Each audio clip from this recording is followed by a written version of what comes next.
Alright, so I do use the kneaded eraser a lot with just the basics on it. So I'm going to go back over to kneaded eraser. And if I want to get back to its values on kneaded eraser, I can go over here and say load or reset tool. Okay, that reset it back to normal. Now I have this one I can go to, or this one. Alright, now what I want with this one is a very soft gradient on the outside. So when I do choose to blend, let's say I don't need something with texture in it, I just want to blend, I can use this.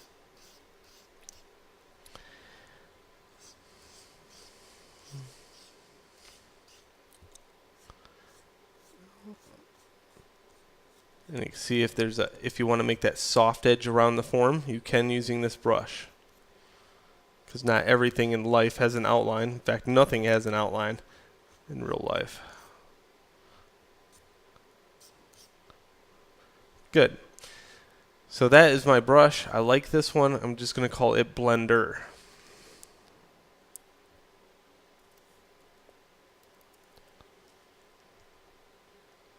Now, there's another one I use all the time. It's called Mover. Strength at 100% will allow you to finger paint sort of forms.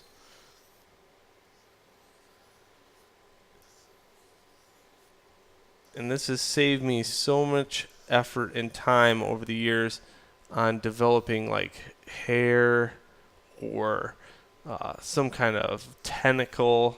You know, I can just push a value from outside to right here, and I also get the nice shading that occurs. So this is my mover brush, and I also use this for, let's say this form needs a little bit of a push in. See, I can make this brush really big and start pushing it in a little bit. So, nice.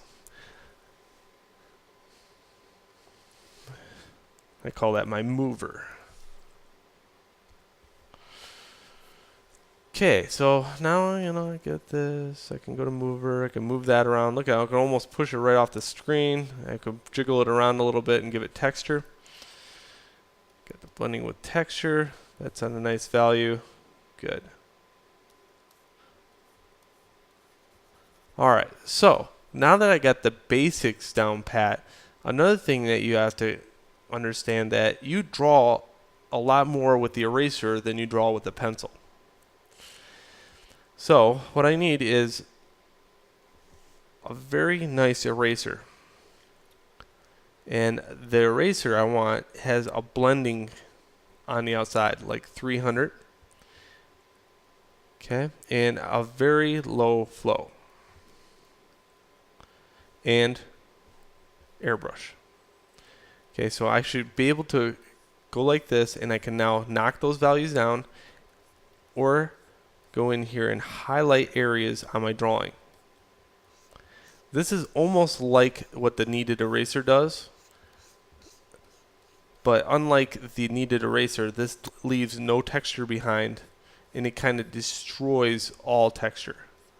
So you got to be very careful when using this. Okay. Again, I'm starting to see forms take shape, so I kind of play around with those forms.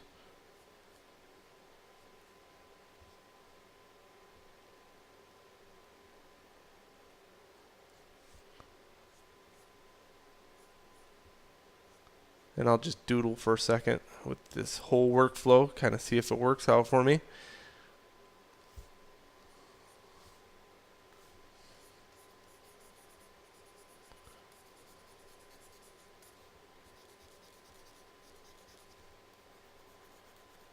Good.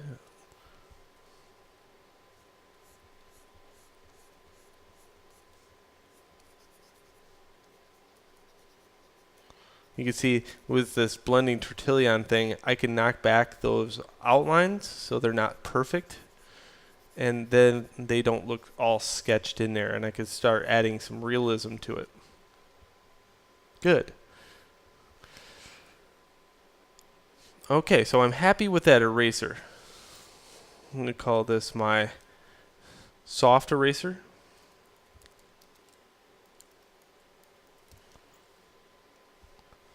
And I also want a hard version of that eraser for creating very unorganic forms. So 19, and I up the flow all the way up.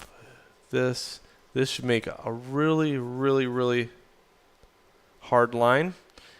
So what I want to do is basically go into brush shapes and knock the variance of spacing all the way down. This will make it so it has a very hard edge.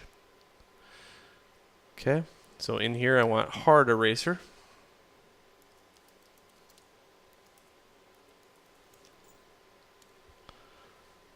Alright, so on to the next video for some more entertaining fun.